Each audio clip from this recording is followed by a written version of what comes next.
स्वागत है दोस्तों आपका DSLV एजुकेशन में। आज हम बात करने जा रहे हैं, राजस्थान में एक नई भर्ती आई है और ये पहली बार राजस्थान के इतिहास में पहली बार एक स्थायी भर्ती होने जा रही है। वो भर्ती का नाम है कंप्यूटर इंस्ट्रक्टर, यानी कंप्यूटर टीचर की भर्ती राजस्थान में पहली बार होने जा रही है। स्थायी भर्ती राजस्थान में पहली बार होने जा रही है और इसी की बात करते हैं। दोस्तों ये बहुत बड़ी भर्ती है, 10,000 से अधिक पदों पर यह भर्ती निकली हुई है और इसके फॉर्म आपको कैसे भरना है उसकी मैं प्रोसेस बता रहा हूँ स्टेप बाय स्टेप। आप इसको कैसे फॉर्म भर सकते हो स्टेप बाय स्टेप मैं इसकी पूरी डिटेल आप तक शेयर कर रहा हूँ। तो आप इस वीडियो को सभी तक शेयर कीजिए और इस चैनल को सब्सक्राइब जरूर कर दीजिए। तो सबसे पहले आपको क्या करना है, सबसे पहले आपको एक SSO ID बनानी है। SSO राजस्थान में कोई भी आप फॉर्म भरते हो तो उसके लिए ज़रूरी होती है सिंगल साइन ऑन। तो यानी ये SSO ID होती है, वो आपको सबसे पहले बनानी है। उसके लिए आपको करना क्या है, आपको सबसे पहले गूगल पे जाके SSO टाइप करना है। जैसा कि आप स्क्रीन पे देख पा रहे हैं, SSO जैसे ही आप टाइप करोगे उसके बाद जैसे आप यहाँ पे गूगल पे जो सर्च करेगा गूगल सर्च, तो यहाँ पे बहुत सारे आपके टैब्स वेब लिंक्स आपको दिखाई देंगे। तो उसके बाद आपको यहाँ पे जो मेन वेब लिंक्स हैं उस पे जाना है वेबसाइट पर। तो जो मेन वेबसाइट है वो आपको दिख जाएगी www. या https://sso.rajasthan.gov.in। तो आप इस वाले लिंक पर ही क्लिक करिए। आप देख लेना दोस्तों, sso.rajasthan.gov.in। ये डायरेक्ट आप यहाँ पे लिख के भी सर्च कर सकते हैं, sso.rajasthan.gov.in। ये राजस्थान में कंप्यूटर टीचर की भर्ती है। इसमें बीएड की आवश्यकता नहीं है दोस्तों, मैं पहले बताता हूँ, बीएड की आवश्यकता नहीं है। इसका डिटेल वीडियो योग्यता से संबंधित मैं नीचे पहले बना चुका हूँ, उसका लिंक आपको डिस्क्रिप्शन में मिल जाएगा। पहले आप वो वीडियो देखिए कि क्या क्या योग्यताएं आपके लिए ज़रूरी है। इसमें बीएड की आवश्यकता नहीं है। बीटेक या फिर किसी के पास कोई डिप्लोमा हो कंप्यूटर से संबंधित, वो ये फॉर्म अप्लाई कर सकता है। और ये कंप्यूटर टीचर की भर्ती है, इसको कोई भी व्यक्ति जिसके पास योग्यता है किसी भी स्टेट का हो वो भर सकता है। राजस्थान में जनरल कैंडिडेट की जो पोस्ट होती है उस पर किसी भी स्टेट का व्यक्ति भी अप्लाई कर सकता है, तो अदर स्टेट वाले भी इस फॉर्म को अच्छे से भर सकते हैं। तो ये स्टेप बाय स्टेप मैं पूरा आपको भरने का प्रोसेस बता रहा हूँ। इससे पहले मैंने इसकी योग्यता से संबंधित वीडियो बना दिया है जिसका लिंक आपको डिस्क्रिप्शन में मिल जाएगा। वहाँ से वो लिंक में पर जाकर आप पूरा वीडियो देख के सब कुछ कंप्लीट डिटेल उसमें बनाई गई है। अभी मैं आपको फॉर्म भरने से संबंधित डिटेल बता रहा हूँ। जैसे ही आप इस लिंक पे क्लिक करोगे उसके बाद सीधे आप यहाँ पे पहुँच जाओगे SSO ID पर। अब आपको SSO ID रजिस्ट्रेशन करनी है। जैसे अपन गूगल पर Gmail ID बनाते हैं तो एक आपको दिखाई देता है लॉगिन या साइन इन, और एक होता है रजिस्टर मतलब साइन अप। तो आपको पहले रजिस्टर करना है SSO ID पर। यहाँ रजिस्ट्रेशन पे आपको क्लिक करना है, रजिस्ट्रेशन वाले बॉक्स पर आपको क्लिक करना है। जैसे ही आप रजिस्ट्रेशन पे क्लिक करोगे तो आपके पास 3 आइकन दिखाई देंगे, एक सिटीजन है, एक उद्योग है, गवर्नमेंट एम्प्लॉय है। तो आप ना तो गवर्नमेंट एम्प्लॉय हो ना आप उद्योगपति हो, आप सिटीजन के थ्रू रजिस्ट्रेशन करोगे। अगर आप कोई गवर्नमेंट एम्प्लॉय हो तो भी आप इसमें आवेदन कर सकते हो। तो आप गवर्नमेंट एम्प्लॉय हो लेकिन आपको सिटीजन वाली पे ही लॉगिन करना है। दोस्तों ये ध्यान रखना, आपको सिटीजन वाली पे ही लॉगिन करना है क्योंकि आप फॉर्म अप्लाई कर रहे हो। तो यहाँ पे सिटीजन वाली पे ही आपको लॉगिन करना है। इस सिटीजन वाली पे आप लॉगिन करोगे और रजिस्ट्रेशन करने के लिए आपको पास जनाधार, भामाशाह या गूगल जीमेल आईडी से भी आप कर सकते हो। ऐसा नहीं है कि आपके पास जनाधार होना ज़रूरी है। तो जीमेल आईडी के थ्रू आप इसमें लॉगिन करोगे, साइन अप करोगे, रजिस्ट्रेशन करोगे। तो जैसे ही आप जीमेल आईडी के थ्रू रजिस्ट्रेशन करोगे तो आपका रजिस्ट्रेशन पूरी डिटेल मांग के आपका रजिस्ट्रेशन कंप्लीट हो जाएगा। उसके बाद आपको करना है लॉगिन। दोस्तों लॉगिन करना है तो लॉगिन करने के लिए आपके पास क्या होना चाहिए, एक आईडी होनी चाहिए। जैसे आप जीमेल आईडी से रजिस्ट्रेशन करोगे तो आपकी पूरी आईडी निकल के आ जाएगी, पूरी आईडी आपको वहाँ पे शो हो जाएगी और पासवर्ड भी उसमें जो भी आपने पासवर्ड लगाए हैं वो पासवर्ड आपको मिल जाएंगे। तो आपको क्या करना है, अब यहाँ पे SSO ID या यूज़र नेम, जो भी आपका यूज़र नेम है वो यहाँ पे टाइप करना है और पासवर्ड आपको टाइप करना है। अब आपको लॉगिन करना है। जीमेल में अपन साइन अप करने के बाद साइन इन करते हैं, तो अब आपको लॉगिन करना है। उसके बाद एक कैप्चर कोड भी आपको यहाँ पे फिल करना है। जो भी कैप्चर कोड आपके आए वो यहाँ पे आपको फिल कर दीजिए। उसके बाद आप लॉगिन बटन पे क्लिक करके लॉगिन कर लोगे। डिटेल भरने के बाद जैसे ही आप लॉगिन करोगे तो लॉगिन करने के बाद अगर आपने पहले कभी SSO ID का प्रयोग किया है तो हो सकता है आपके पास ऐसा इंटरफेस आए। लेकिन आप फर्स्ट टाइम लॉगिन करोगे तो आपको जाना है इस वाले ऑप्शन पर, citizen option. By default citizen option ही खुलता है, लेकिन अगर सिटीजन ऑप्शन नहीं खुले तो आपको सिटीजन ऑप्शन पर ही क्लिक करना है। उसके बाद आपको ऐसा इंटरफेस मिलेगा, क्योंकि सिंगल साइन ऑन ये SSO ID है, इसमें सारी सुविधाएं, राजस्थान की जितनी भी सुविधाएं वो एक ही ID के माध्यम से दी जाती है, इसलिए इसका नाम सिंगल साइन ऑन है। तो ये SSO ID के थ्रू आपको जितनी भी सुविधाएं हैं सबकी लिस्ट यहाँ पे आएगी, लेकिन आपको इनमें से ढूंढना है रिक्रूटमेंट पोर्टल। रिक्रूटमेंट पोर्टल पे आपको जाना है दोस्तों। रिक्रूटमेंट पोर्टल स्टेप 2 भी होता है, लेकिन आपको सिंपल रिक्रूटमेंट पोर्टल पे जाना है। आप अच्छे से देख सकते हो, यहाँ पे आपको रिक्रूटमेंट पोर्टल पे जाना है, इस वाले पोर्टल पे क्लिक करना है, रिक्रूटमेंट पोर्टल पर। इसके बाद कभी आप यहाँ पे लॉगआउट हो जाओ देखने के बाद, तो आपको ऐसा इंटरफेस दिखाई देगा। तो और अदर ऐप है ना वो हाइड हो जाते हैं, लेकिन अगर आप फर्स्ट टाइम करोगे तो आपको वैसा इंटरफेस देगा। तो वहाँ पे ऑटोमेटिक ही रिक्रूटमेंट पोर्टल आपके पास आ जाएगा। अगर आपने दोबारा कभी साइन इन किया है, पहले एक बार काम में लेके दोबारा साइन इन किया है, तो आपको डायरेक्ट ये से दिखेगा। लेकिन अगर आप फर्स्ट टाइम ले रहे हो तो ये रिक्रूटमेंट पोर्टल कहीं भी हो सकता है, यहाँ पे यहाँ पे यहाँ पे, तो आप इसको ढूंढना है। तो आपको रिक्रूटमेंट पोर्टल पर क्लिक करना है। रिक्रूटमेंट पोर्टल पर जैसे आप क्लिक करोगे तो आपके सामने ऐसा इंटरफेस आएगा, माई रिक्रूटमेंट, नोटिफिकेशन और ऑनगोइंग रिक्रूटमेंट। आपने पहले कभी किसी फॉर्म को अप्लाई किया है तो आपकी माई रिक्रूटमेंट यहाँ पे दिखा देगा। नोटिफिकेशन अलग है, और ऑनगोइंग रिक्रूटमेंट का मतलब अभी कौन कौन सी भर्तियाँ चल रही हैं। तो इस वाले पोर्शन पर जैसे आप इसको स्क्रॉल करोगे तो यहाँ पे जितनी भी भर्तियाँ हैं वो सब दिखाएगा। इस जैसे आप यहाँ पे स्क्रॉल करोगे तो आपको यहाँ पे दिखाएगा नीचे नीचे direct recruitment of basic computer instructor and senior computer instructor, मतलब basic computer teacher.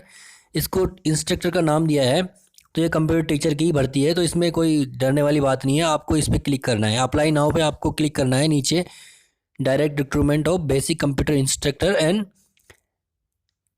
Senior computer instructor, इस पर अप्लाई नाउ पे आप क्लिक करना है। जैसे ही आप अप्लाई नाउ पे क्लिक करोगे तो आपके पास ऐसा इंटरफेस आपको दिखाई देगा। अब मैं आपको बता रहा हूँ, यहाँ 2 पोस्टें हैं, एक बेसिक कंप्यूटर इंस्ट्रक्टर और एक है सीनियर कंप्यूटर इंस्ट्रक्टर। तो ये देखना है कि आप कौन सी जो पोस्ट है उसकी योग्यता फुलफिल कर पा रहे हैं। योग्यता का वीडियो मैं आपको नीचे बता चुका हूँ, न्यूज़ का लिंक आपको डिस्क्रिप्शन में मिल जाएगा, वहाँ से आप उसी योग्यता देख के ही आप ये फॉर्म फिल करिएगा।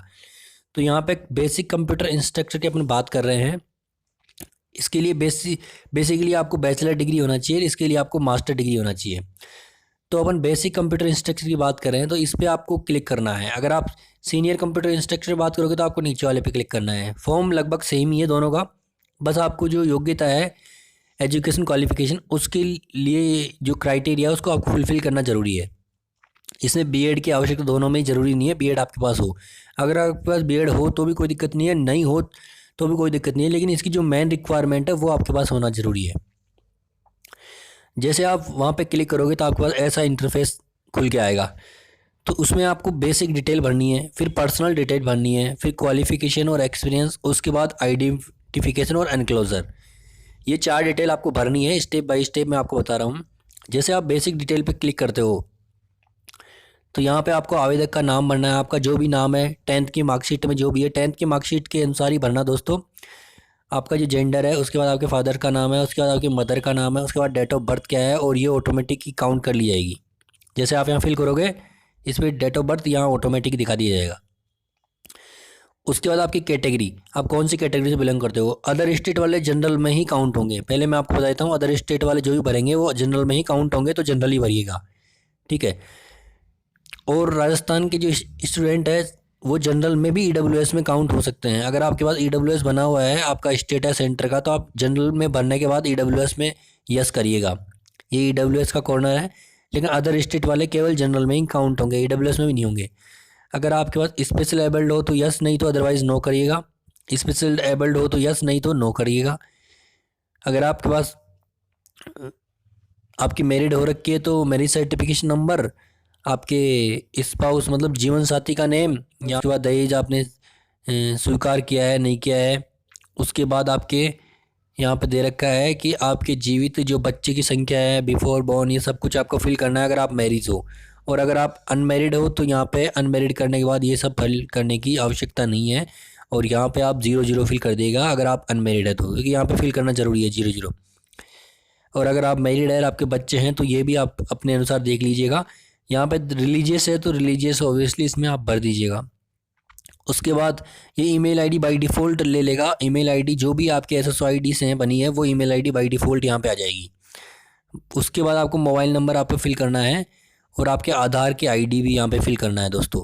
ये email ID by default fill होगी तो इसको चेंज करने की आवश्यकता नहीं है, बस यहाँ पे मोबाइल नंबर और आधार आईडी आपको फिल करनी है। उसके बाद आपको यहाँ पे लिखा है राजस्थान के अनुसूचित क्षेत्र। तो राजस्थान के कुछ टीएसपी क्षेत्र होते हैं, 5-6 डिस्ट्रिक्ट होते हैं टीएसपी वाले, उसमें आप बिलोंग करते हो तो ये राजस्थान के निवासियों के लिए ये है। अगर आप उन टीएसपी एरिया से बिलोंग करते हो तो ही इसमें यस करना, अदरवाइज आपको नो करना है। चाहे आप अदर स्टेट को हो चाहे आप राजस्थान के हो, अगर टीएसपी एरिया से संबंधित नहीं हो तो आपको नो करना है। ये पॉइंट विशेष ध्यान रखना। अगर आप टीएसपी से यस कर दिया और आप टीएसपी के नहीं हो तो आपका फॉर्म रिजेक्ट हो जाएगा दोस्तों। सिलेक्शन होने के बाद डॉक्यूमेंट वेरिफिकेशन में आप फेल कर दिए जाओगे, तो ये आप विशेष ध्यान रखना। आप टीएसपी से हो तो ही यस करना है। टीएसपी से कौन कौन से ज़िले हैं तो वो आप सर्च कर लीजिएगा गूगल पे, और मैंने पहले वीडियो में बताया हुआ है। तो यहाँ पे टीएसपी अदर स्टेट वाले तो यहाँ पे नो ही करना है। उसके बाद आपको एड्रेस वाले पोर्शन पे जाना है और एड्रेस पूरा एड्रेस का करेक्ट एड्रेस पूरा भरना है, डिस्ट्रिक्ट स्टेट और विलेज जो भी आपका है। और आपका परमानेंट एड्रेस और कम्युनिकेशन एड्रेस सेम है तो आप उस पर क्लिक कर देना है। आपको परमानेंट एड्रेस और कम्युनिकेशन एड्रेस आपका सेम है तो इस वाले बॉक्स पर आपको क्लिक करना है, ऑटोमेटिक फिल कर लिएगा। अदरवाइज़ आपका परमानेंट एड्रेस और कम्युनिकेशन एड्रेस अलग अलग है तो यहाँ पे कम्युनिकेशन एड्रेस आएगा, यहाँ परमानेंट एड्रेस आएगा, तो अलग अलग है तो वो फिल करना है, अदरवाइज़ सेम कर देना है। उसके बाद आपका नेक्स्ट बटन पे आपको क्लिक करना है। नेक्स्ट बटन पे दोस्तों नेक्स्ट बटन पे क्लिक करना है तो आपके पास एक पॉपअप आएगा। वो पॉपअप आपको बोलेगा given mobile number and email address are correct, मतलब आपका मोबाइल नंबर और ईमेल एड्रेस करेक्ट है तो उस पर यस करना है। नो कर दोगे तो आपको वापस उसको करेक्शन करना है तो यस कर देना है आपको यहाँ पे। जैसे आप यस करके नेक्स्ट बटन पे क्लिक करोगे तो आपके पास नेक्स्ट डिटेल आपके पास आ जाएगी। नेक्स्ट डिटेल होगी कौन सी, ये नेक्स्ट वाली। जैसे आप यहाँ पे नेक्स्ट पे क्लिक करोगे उस पॉपअप को ओके करोगे तो अब आपके पास दूसरी, आपने बेसिक इन्फॉर्मेशन भरनी है, अब आपको पर्सनल इन्फॉर्मेशन भरनी है। आपके यहाँ पे नेशनलिटी कौन सी है, ऑब्वियसली इंडियन होगी। होम स्टेट भरना है, होम डिस्ट्रिक्ट भरना है, और आप विलेज से संबंधित तो ब्लॉक और तहसील भी भरनी है, और टाउन से संबंधित तो आपका टाउन यहाँ भर देना है। उसके बाद आपको यहाँ भरना है क्या आप एक्स सर्विस मैन हो, अगर हो तो यस अदरवाइज़ नो। आप स्पोर्ट्स मैन हो, अगर हो तो यस नहीं तो नो। आप एनसीसी कैडेट हो तो पूरा यहाँ पे उसको फिल करना है। क्या आप भूतपूर्व कैदी हो तो उसको फिल करना है, अदरवाइज़ नो। क्या आप स्थायी कर्मचारी हो तो उसको फिल करना है, अदरवाइज़ नो, इसको फिल कर देना है।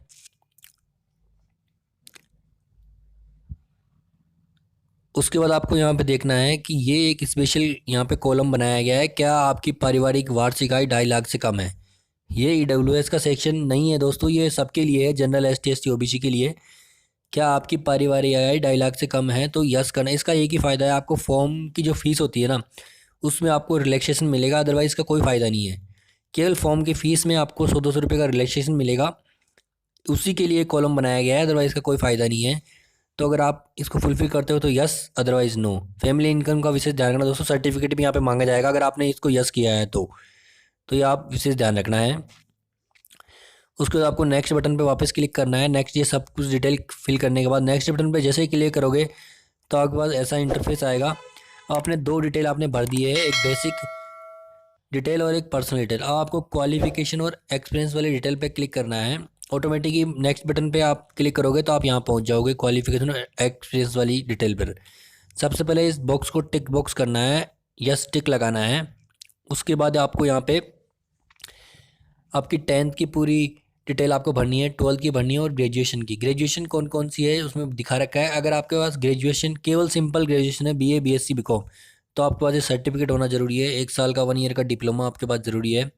और अगर आप बीटेक या एमटेक या कुछ कर रखे हो तो उससे आपको सर्टिफिकेट की योग्यता नहीं है, आप डायरेक्ट उस पर एलिजिबल हो जाओगे।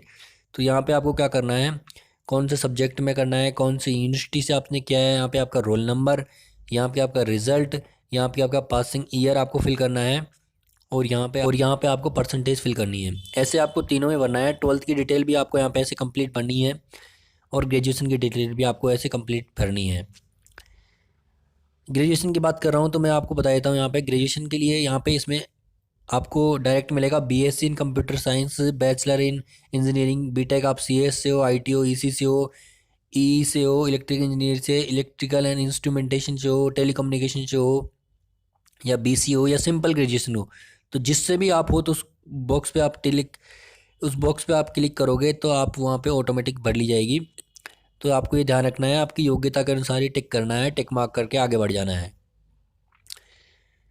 उसके बाद आपको क्या करना है, ये सारी डिटेल आप फिल कर दोगे।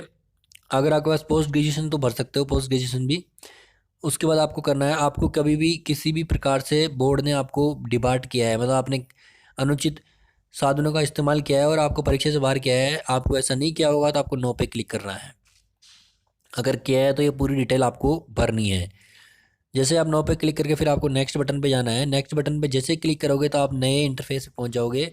तो अभी तक आपने क्या क्या भर लिया, बेसिक डिटेल आपकी कंप्लीट हो गई, पर्सनल डिटेल हो गई, क्वालिफिकेशन एक्सपीरियंस हो गया। अब आपको आइडेंटिफिकेशन वाले सेक्शन पे आ गए। अब दोस्तों यहाँ पे आपको फोटोग्राफ्स भरना है। फोटोग्राफ्स की साइज मिनिमम 50 KB और मैक्सिमम 100 KB होनी चाहिए, और जेपीईजी या जेपीजी में होना चाहिए। यहाँ पे सिग्नेचर हिंदी में है दोस्तों यहाँ पे, और यहाँ पे केवल सिग्नेचर मतलब इंग्लिश में सिग्नेचर, तो ये आपको ध्यान रखना है। तो यहाँ सिग्नेचर की साइज 20 KB और 50 KB, यहाँ पे इसकी भी 20 और 50 KB है, लेकिन फ़ोटो की साइज़ 50 और 100 KB है। तो ये तीनों आपको भरना है। उसके जैसे ही आप भरोगे और आपके बॉडी पे कोई मार्क्स हो आइडेंटिफिकेशन, तो ये भी आपको फिल करना है। उसके बाद नेक्स्ट पे क्लिक कर देना है। जैसे आप नेक्स्ट पे क्लिक करोगे तो आपका फॉर्म लगभग कंप्लीट हो चुका है। तो ऐसा आपका फॉर्म का रिव्यू जो प्रीव्यू होता है वो आपके पास आ जाएगा। जो फॉर्म का यहाँ आपकी फ़ोटो आ जाएगी दोस्तों, यहाँ पे आपकी फ़ोटो आ जाएगी जो भी आपने फॉर्म फिलअप किया है। तो ये फॉर्म आपका अभी सब सबमिट नहीं हुआ है। अगर इसमें कुछ करेक्शन करना है तो आप करेक्शन कर सकते हो। आपसे कोई गलती हो गई हो तो आप उसको 2 या 3 बार चेक कीजिएगा, उसके बाद आप फॉर्म को फिलअप कीजिएगा। यहाँ पे पूरी डिटेल आ जाएगी आपकी। उस डिटेल के बाद आपके यहाँ पे आपका नाम आएगा, या आपके नाम को ढंग से चेक कीजिएगा। आपका जेंडर है, पिता का नाम है, माता का नाम है, और डेट ऑफ बर्थ है, और यहाँ पे वो ऑटोमेटिक काउंट कर ली जाएगी। तो ये पूरी आप डिटेल कंप्लीट चेक करिएगा। उसके बाद आपको यहाँ पे जो भी है, आपने EWS का क्लिक किया है तो यस वाला पोर्शन दिखाएगा। अगर आपने EWS पे क्लिक किया है इकोनॉमी वीकर सेक्शन पे, तो जनरल में आप हो तो EWS में यस किया है तो वो पूरा सेक्शन दिखाएगा। ये कैटेगरी डिसेबिलिटी आप नो हो, ये जितनी भी है डिसेबिलिटी, आपकी रिलीजन आपका हिंदू धर्म दिखाएगा, मैरिड में अनमेरिड आप जो हो, सब पूरी कंप्लीट डिटेल आपकी चेक कीजिएगा आप 2-3 बार। उसके बाद आपका मोबाइल नंबर, ईमेल आईडी, आधार कार्ड भी आप चेक कीजिएगा अच्छे से। उसके बाद यहाँ पे अगर आप अनमेरिड हो तो 0-0 करना ही है, क्योंकि आपके चाइल्ड नहीं है। तो ये कंप्लीट डिटेल आप 2 से 3 बार चेक कीजिएगा दोस्तों यहाँ पे। उसके बाद ही आप आगे बढ़िएगा। अब आप अपने एड्रेस वाला पूरा एड्रेस की कॉलम को ढंग से चेक कीजिएगा। परमानेंट एड्रेस और कम्युनिकेशन एड्रेस को आप अच्छे से चेक कीजिएगा। यहाँ कम्युनिकेशन एड्रेस है, यहाँ आपका परमानेंट एड्रेस है, दोनों सेम है तो आप सेम बॉक्स पे टिक करोगे तो ऑटोमेटिक ले लिया जाएगा। उसके बाद आपकी पर्सनल डिटेल को चेक कीजिएगा, आप इंडियन, राजस्थान, जयपुर जिससे भी आप संबंधित हो। उसके बाद आप स्पेशल कैटेगरी जो भी आप एक्स सर्विसमैन, स्पोर्ट्समैन, उसको भी आप चेक कीजिएगा। यहाँ पे नो इसलिए क्योंकि मैं कोई फुलफिल नहीं कर रहा। पूरी डिटेल आपको चेक करनी है। उसके बाद आपकी एजुकेशन क्वालिफिकेशन को भी आपको चेक करना है, कौन सी आपकी एजुकेशन क्वालिफिकेशन है। सब कुछ चेक करने के बाद देखो यहाँ पे दोस्तों एजुकेशन क्वालिफिकेशन में आपको बाकायदा पूरे रोल नंबर आपको मैच करने हैं।